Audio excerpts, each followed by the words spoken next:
So this is equivalent of Coulomb's law in magnetism. And if you look at the charge, let's say this is the charge, positive charge, positive Q, and it's going into the page. The velocity vector is like this, V. Velocity vector is into the page. If R is this way, for example, this is R, then V cross R will be like that. V cross R will be a vector perpendicular to both these, means that it is this way. That's B vector. If you want at this direction this way, R, then V cross R will be like perpendicular to R this way. Right? At a point below it, like this, if R is this way, V cross R is this way.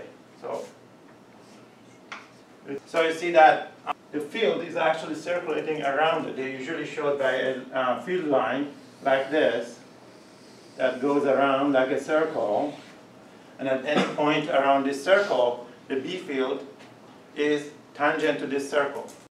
Three-dimensionally, if this is the charge moving in that direction, the field is around it this way, means at any point in space, you do V cross R hat, it will be perpendicular to that direction. So anywhere, it will be around in azimuthal direction, around the velocity vector. But these are all possible to see in point of view of another right-hand rule. If you put your thumb in the direction of the velocity, and the circulating field is in the direction of your four fingers of your right hand. So if the velocity is going into the page, and the charge is positive, the field is going around it like this. In here, the velocity is this way, put your finger, see, coming out of the page above, and going into the page below it.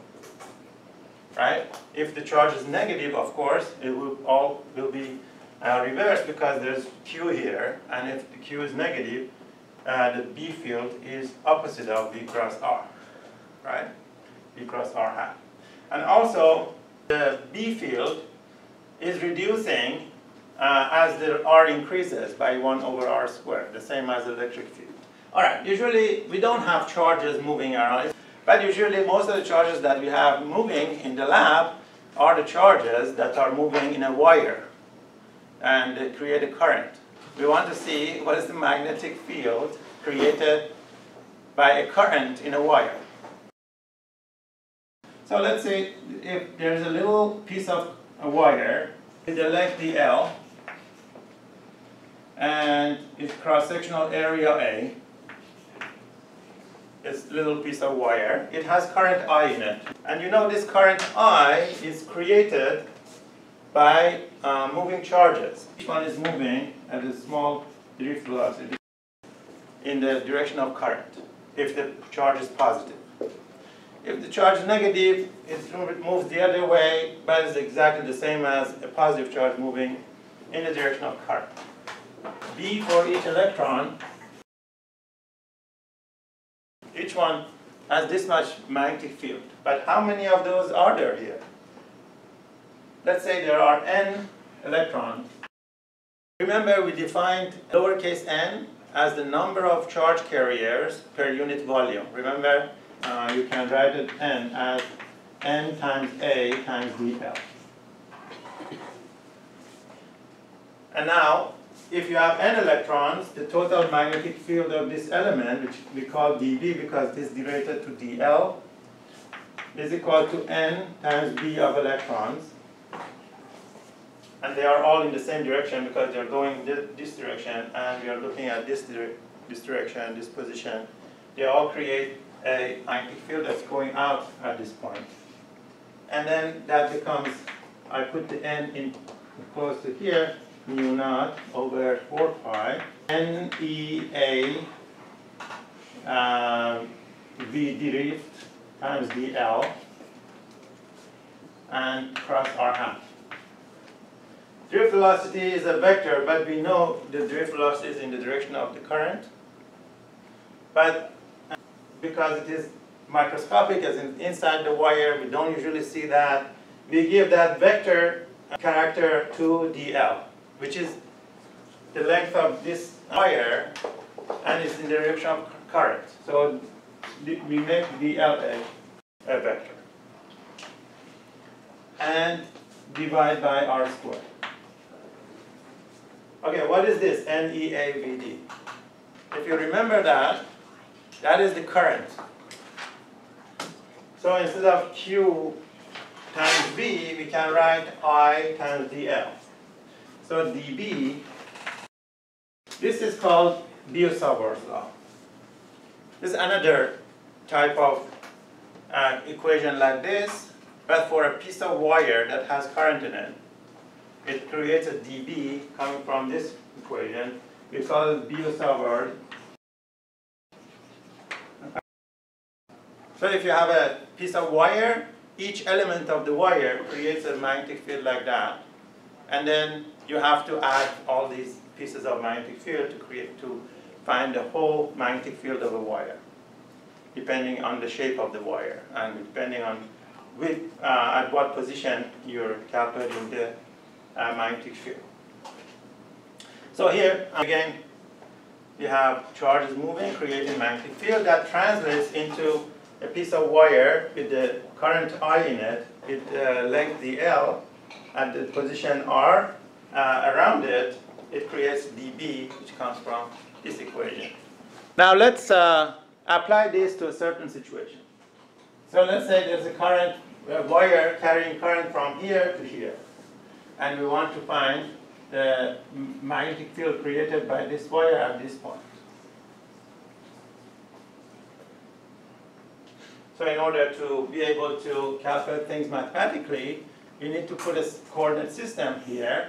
You take this as an x-axis, and this direction perpendicular to this x as y direction, and this is a distance y from the wire. And it has current I in it. So the current is going this way, and it is I.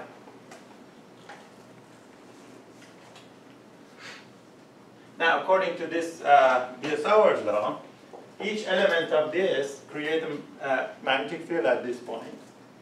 And we need to add all of these little magnetic fields as vectors and add them all up. Okay, let's take a little piece here that has a length dl, which is dx in this case because it is in the x direction. And so dl that we have in this formula will be simply dx times I hat, right? Because this is also in the x direction, current is in the I hat direction.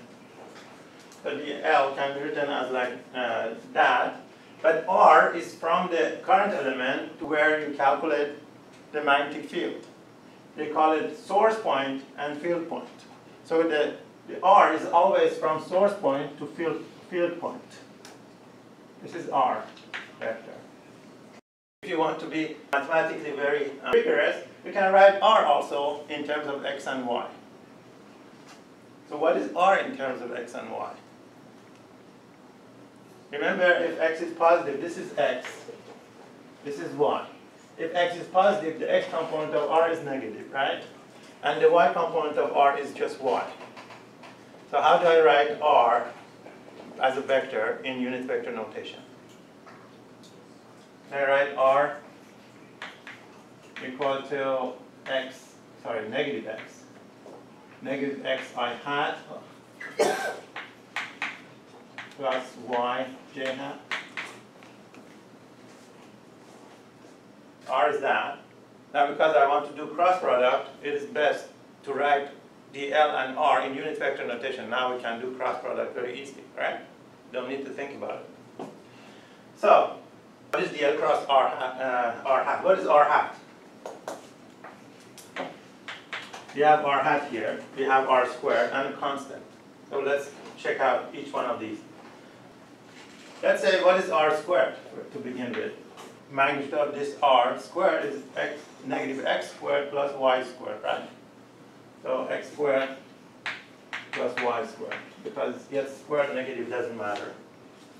And therefore r is square root of x squared plus y squared, and our hat is r over magnitude of r, which is negative x I hat plus y j hat divided by square root of x squared plus y squared.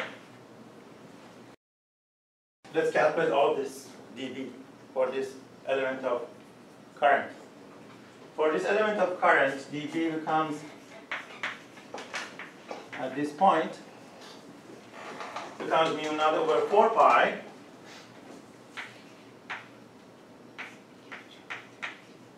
times the current, and then dl cross r hat. What is dl cross r hat? I hat cross I hat is what? 0. Every vector crossed by itself is 0.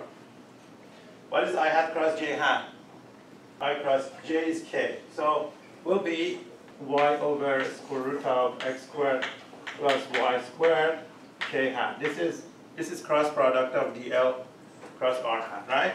I have mu naught I, and then cross product over 4 pi, and then we have r squared here. So we have x squared plus y squared here too. Right? Now we can bring this downstairs and write dB equal to mu naught I over 4 pi y k hat over x squared plus y squared is to the power 1, and 1/2 becomes 3/2.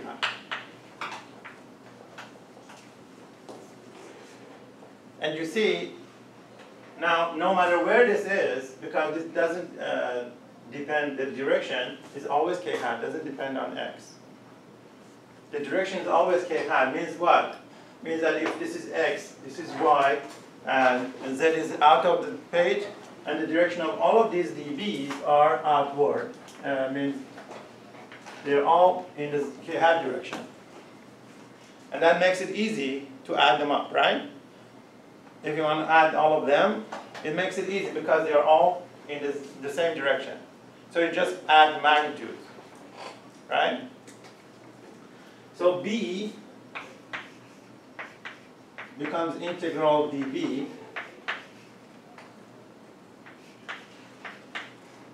and while you're doing integral, because x is the element going along this line from here, from x1 to x2, as the dx is moving along this, anything that's constant should take out of the integral. What is constant here? U naught, I, y, 4 pi. Everything is constant, and k. Everything is constant. I put the constants outside, mu naught, I, y, k hat, divide by 4 pi, and then you have integral, oh, I forgot dx.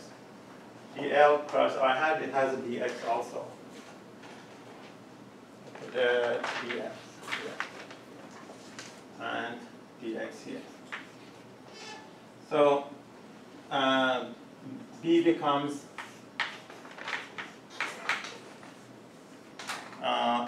mu naught I y k hat divided by 4 pi,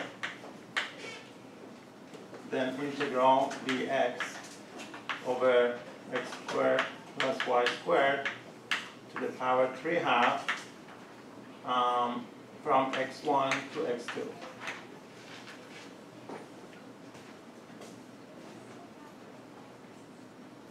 This is the same integral that we had in electric fields. Remember when we were doing the same kind of problem with electricity? We had the same integral. We said what? Said take this angle as theta and write everything in terms of theta. Tan of theta is x over y. So x is y tan theta, and then take the differential of that. And let's say x squared plus y squared becomes y squared tan squared plus y squared becomes y squared secant squared. So we get something squared, so we get rid of the square root here. That's why we do this kind of trig substitution. Dx becomes secant squared theta d theta, the derivative of tan squared. You put back all of these here, d becomes what?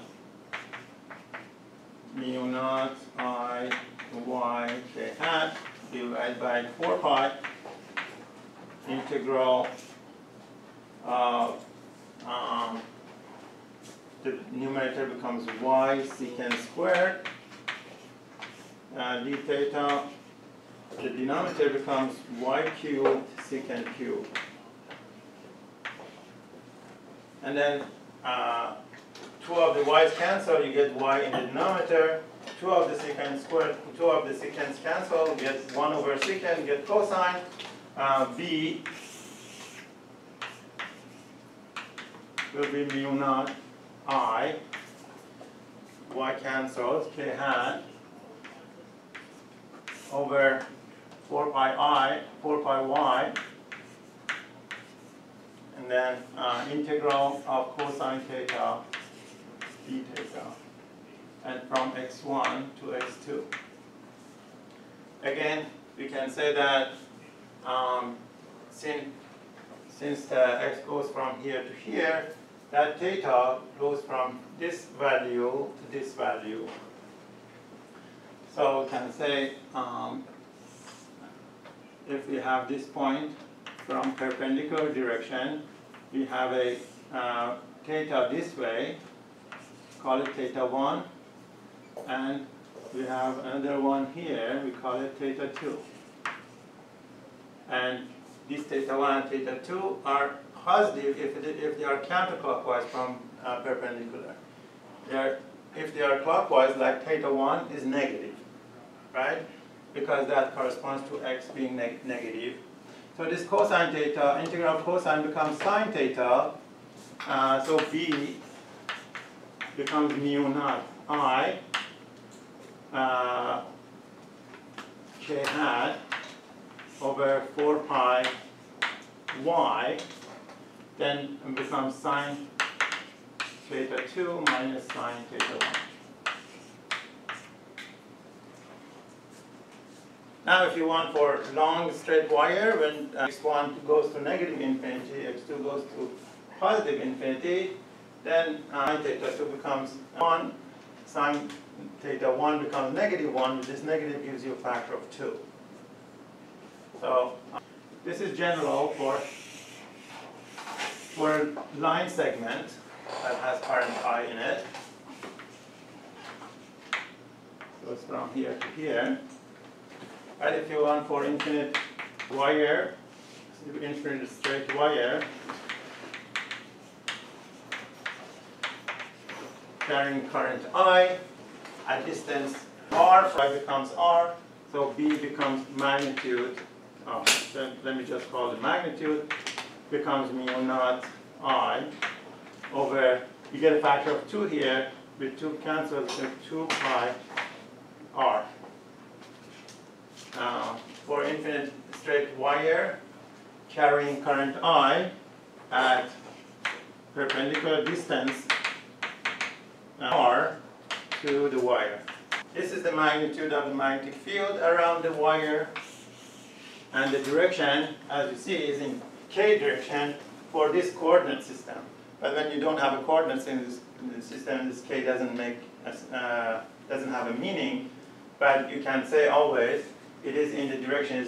The field is circulating around the wire in a certain direction. How do we find the direction?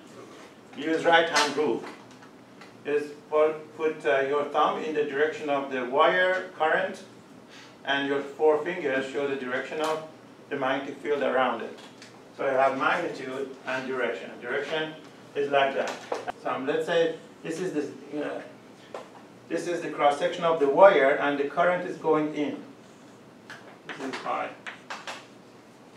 At any point you want to find the magnetic field, this is the magnitude, but the direction, you go from here at any direction, magnetic field along this direction is perpendicular to this R and perpendicular to the wire.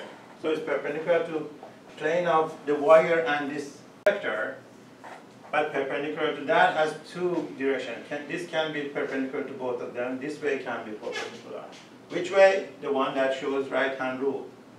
You put your thumb in the direction of the current, and your forefingers show which direction you should be looking at. So this will be the B field. This is R. This is B field of the current. At this point, for example, the B field is like this. At this point, the B field is like that. And circulates around the wire.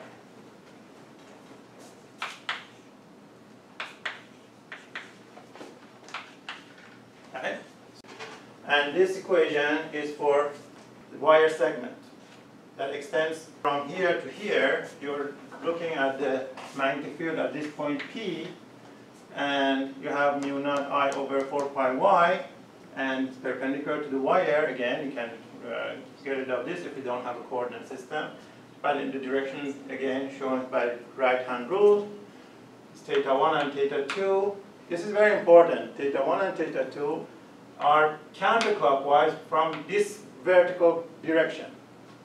And from P, you make it perpendicular to the line of the current, and then go in the direction of the current, positive. In the opposite direction of the current, that's negative. And use this with their signs. Theta 1 and theta 2 could be positive or negative. And that formula, yes?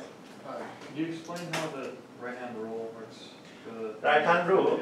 Yes.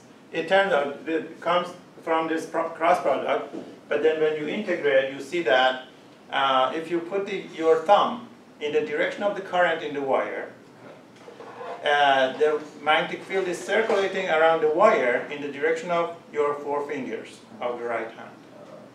Right? Don't do this. This is confusing. What is which is which? Because there are three of them, right? In physics, it's always something's going around, something's going in one direction. All right? It can be anything. Your thumb in the direction of the thing that's going in one direction, your forefingers in the direction of the thing that's going around. It's always the case. There's no confusion. In this case, the magnetic field is going around, the current is going in one direction. Sometimes you see that if you have a coil, the current is going around, but the magnetic field is in one direction. Then that works there too. Right? We're going to see that. So it's always one thing going in the one direction, one thing going around. You always use right-hand rule for that. The forefinger for the thing that's going around. The thumb for the thing that's going in one direction. It always works. There's no confusion if you do it like that.